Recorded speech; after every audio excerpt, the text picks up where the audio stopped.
Have you figured out your niche? Are you helping adding value to other people's lives? Then you're in the right place. Welcome to Munira's Musings with your host, Munira Zahabi.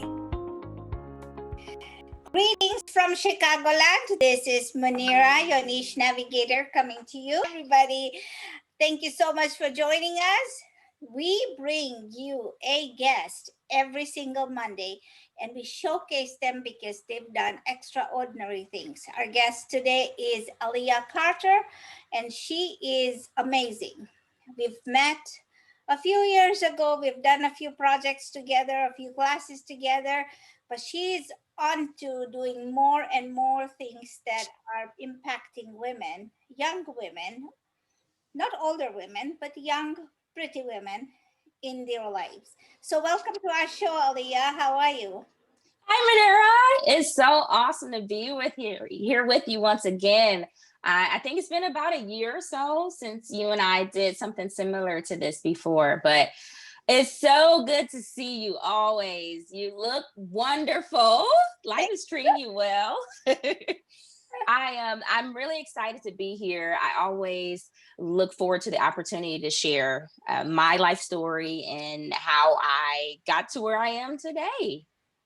So, one thing I want to tell everybody here is that I'm the niche navigator, and what we do is we help women or men who are on the sidelines by bringing a guest who we showcase every single week. And what happens here is that by listening to their stories, you can find some kind of motivation and some kind of success in what they've done and take it a notch further in your life. So without further ado, Alea, tell us a little bit about yourself. Well, I am a Cleveland, Ohio native. Woo-hoo! Shout out to Cleveland. I was raised in a religious household, Christian. My dad was a pastor. My mom was the pastor's wife, of course. 5 daughters, no brothers. And I learned just really the foundations of Christianity, loving one another, taking care of one another. But I really didn't do the in-depth work of my personal relationship with God until I became an adult. So I knew of the Bible and God, but not really God the Father as a good father. So I got married. I have been married for 9 years to my wonderful husband. Got 2 small children now, ages 2 and 6, my 2 boys. Moved out to Springfield and then to where we are now, near the Dayton, Ohio area. So still in Ohio. And I just literally was trying to find what I was here for. Like, what was my purpose? Why am I here, God? I could do a lot of things. Like, I was really good at a lot of things, which made it harder to find that niche, right? Yep. So I went through life. I graduated from college with a bachelor's degree in public relations, communications, and international studies. What do you do with that, right? Yeah, so what I knew do you do with that? Right. I didn't want to become necessarily become a public relations specialist. I was really interested in employee relations, believe it or not, kind of like human resources, onboarding, orientation. Uh-huh. Because I really liked that one-on-one with people and kind of giving them that perk. Like, I've always been that cheerleader for everybody. Like, you can do it. Go ahead. I believe in you. But I actually got into banking, believe it or not. So banking gave me the opportunity to speak with individuals, but it was very salesy, right? Yes. Have any of you been in sales? Like, you gotta get the sale. No, wait, let me tell you something. Everybody is in sales. Yes. When you're young, you're salesy because you want to sell yourself to your significant other. And then you find a job, in whichever order it comes in, but you're selling yourself all the time. So you are in sales, whether you agree with me or not, but you're in sales. That's good. That's a good point. There's some kind of aspect where you're in sales. That makes sense. And so I went from banking to doing more so supervisory positions in call centers. And finally, I got to where I was a practice manager at a dental office, right? Still doing communication, still doing that one-on-one meeting with people, but it was missing something. It was missing the empowerment. So I'm a certified personal development and empowerment life coach for women. So today I have found my place and it feels so good, guys. Like it feels fulfilling. It feels like there's not so much of a pull and a press on yourself when you're in your place. So you said today, now let's talk back to the dental office that you went to. Dental office to today. What was missing? How did you find what was missing? I've always been a very entrepreneurial, enterprising person. So yeah, I was a manager, but it wasn't my office. It didn't belong to me. You know what I mean? So I wanted something that I could say, this is mine. Nobody's my boss, right? And as a woman, that's big because sometimes we feel like, oh, somebody has to be my boss, someone has to give me direction, tell me what to do. I wanted to work for myself, and I think that was the turning point for me. Okay, so did you leave your job before you found your purpose? I did. I really did, which was scary. It was scary. And some of us can't do that, right? Some of us. And so let me ask you this: when you say it was scary, explain the moment, the feelings that you had while you were going through that. Questions. Hey, am I going to be able to make ends meet? Am I going to be fulfilled in what I do? Am I going to fail? Am I good enough? You know, I'm good at this, this, and this, but what if it doesn't work out? What are people going to say? What, all of those, as I lose an earring, all of those things literally cross your mind, right? You're thinking like, is it really going to work out? And there's a bit of faith that has to come into hand. You have to believe that you can. And I did. I had an ounce of hope, which is just enough, that it's going to work out. And sometimes you have to think back in the past. Hey, I've tried hard things before. What came of it? I learned something. If I failed, at least I learned and I came out of it with a lesson. See, and that's the thing. Most people don't understand failing is part of learning. What people don't understand or don't get is, oh, I'm going to fail, so I'm never going to try again. Right. And people just get paralyzed because of that.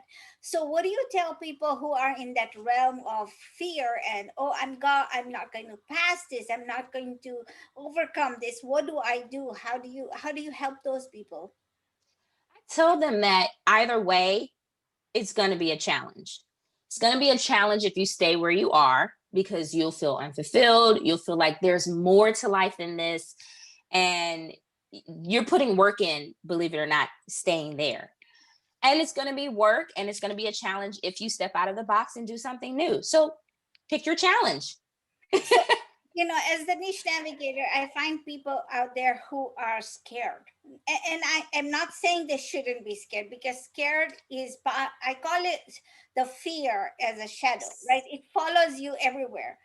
But if you are under, a, if you stand in front of the light or the sun, the fear, the shadow goes underneath you and you stand over it. And that's what you got to do all the time, right? However, when you let it grow, and you stand in a light where you allow it to be bigger than you are, that it becomes fearful, right? And that's another thing where women or men or in that realm don't understand. So how do you help your clients and say, you know what, I understand you're scared? What do you tell those people? Because there's so many people right now, especially now, we are in a state of crisis. Even though we say we are not, we are. People are losing jobs, companies are closing. You know, there's a lot of things at stake here due to COVID. Most people are also looking for a business or something to start with, and they have no clue. So one, how do you get over the fear? Two, Yes. what do you tell people that they can do? How do they just start? And you know what? I wouldn't even say getting over the fear. It's really just getting through it and working in it. Like you said, fear literally can propel you into something new. It almost pushes you into doing something different. So I tell those people it is a decision and everything else will work itself as you go. So once you make the decision, I want something different. I want to step out. This isn't working, right? Then I work with them to assess things like their skills, their education, their talents, like natural born innate talents, right? And then their passion and interests. What do you love? Like what seems like it puts a smile on your face. You wake up and you want to do it. Also, we address things like what keeps you up at night, like what boils your blood. Those are the things that you want to ask yourself and address, and then pull from there. Like it literally will show you what you're to do. Also, who do you feel called to? Like who's your assignment? That's something that we go over as well. Who do you really feel? Is it young girls? Is it older women? Is it men? What is it? Who are those that target audience that you really feel like you're called to help? You know, you bring such a wonderful point, because in all of this muck that we are going through, right? I feel like sometimes we are in a swamp. That's the best thing I can come up with. And you have to push the reeds away, and an alligator or maybe a snake that darts past you. In reality, if you were in a swamp, all of these things would be happening. And then you have all the occasional mosquitoes that are happening. I come from East Africa, so I know these things. But I've never been in a swamp, but you've seen movies like that. But these things happen. And every time you watch a movie in the swampland or something, people come out because they've overcome. And I like the fact that you say you don't get over it, you go through it. I like the fear part. So then when the women figure out who and what, is it always that they're looking for coaching, somebody to coach? What are they always looking for? I mean, your clients are women, you said. Mm-hmm.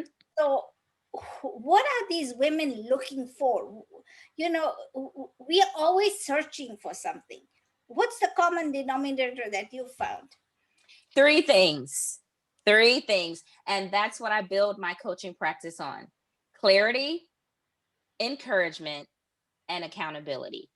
That is what each of my clients come to me for. They need clarity. Okay, I know I'm good at this, this, and this, or I really want to do this. I want to do this. I have a plan to do this and this. They need clarity. What's the plan? What's the step by step? How do I get from A to B to C? Right? Or maybe somebody told me I'm good at this, but I don't really believe it. Or I've done this in the past. How can I apply this to where I'm going? 2, encouragement. There's so many things to come to discourage us. Like you said, like the snakes and everything that grabs onto us, the leeches, all of that, right? And some of us don't have that support system that we wish we had, right? So coaches can act as that support system or help to show you who is supportive in your circle, or who, because a lot of times we'll say, well, I don't have anybody. A coach will ask you like, hey, let's jump into this. Is it really that you don't have any supporters, or is it just how you feel right now? And then 3, accountability. How many times have you come up with a plan yourself, Munira, and you haven't followed through because you didn't tell anybody that you were going to do it? So you're like, oh, I'm the only one that knows that I'm doing this. So that comes because you're fearful. You don't tell people because you're fearful. I don't want other people to know. What if I fail, right?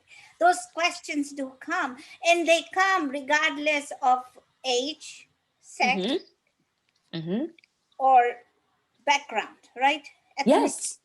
These things are universal in everybody's life, right? Yeah. I was talking to my grandson who is 10, right?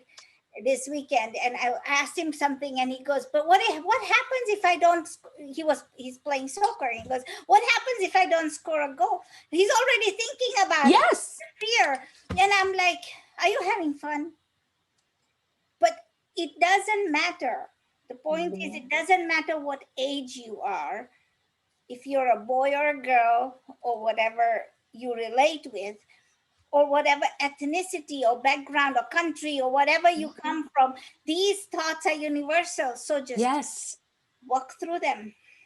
Embrace them. Like don't necessarily ignore them, because like I said, when you deal with fear and you address it and you say, I am fearful, then you can move from there. But if you continue to say, well, this is working for me and it's not, you're not going to move into your next. You're going to stay right there. So let me talk to you about the fact that you have 2 little kids. Yes. And I know they're cute because I see pictures of them. So now when you are coaching, and I'm trying to figure out this work-life balance. When you're working and you're coaching, how do you keep everything separated? Like, how do your kids not bother you when you are working? Or do you have certain timings? Or, the reason is there's people out there struggling. Oh, Yes. but I have kids. Well, yeah, duh, but everybody else is doing it. Exactly right. You have to know you, first of all, as the parent. So I know I want peace and quiet. I don't want the kids in the background. So I'm going to choose a schedule that makes sure they're not going to be around during that time. So make a schedule where maybe they can eat breakfast or they can eat lunch while you're in a session or while you're working with a client. For me, what works well, because I'm a stay-at-home mom and a life coach from home. So I literally take clients noon, 1:00, and then I have evening clients. So that works for me because my husband comes home and he's at home by evening, right? So that works. You may need a babysitter. You may need to tap into your support system to help. But where there's a will, there is a way. I like My mom says that. Where there's a will, there's a way. No, but that's right. See, because the thing is, sometimes people don't think. Now, right now you have your husband, and maybe you have your mother, or you have your sister, or whoever is there to help you, right? And that's the thing is, like you said, tap into your support system. Could be a neighbor. Yes. Or you can trade services, right? I'll coach you if you babysit for half an hour when I talk to my client. I mean, there's so many ways, and you said it. Where there's a will, there's a way. I mean, your mom is a very wise woman. I haven't met her, but I should. Yes. But the thing is, it comes from experience. I mean, she's raised 5 daughters. I mean, so if she's done it, then I raised 4 kids too. But, I mean, we had to figure it out. I mean, I wasn't a coach when I was raising my kids. I'm doing everything, my kids are grown and everything. But when it comes to that point and you are really into what you are doing, you have to figure it out. And, one thing that I have found in my life is the minute you make you are aware that you are ready to do certain things, and you have the intention of helping other people, then the marshes and the leeches and the snakes and the crocodiles and everything becomes clear. Yes. Yeah, because now clarity, like you said, is always, it takes over, I think. It does. And when it does, doors or windows or ventilators or something opens up to make your path an easy one.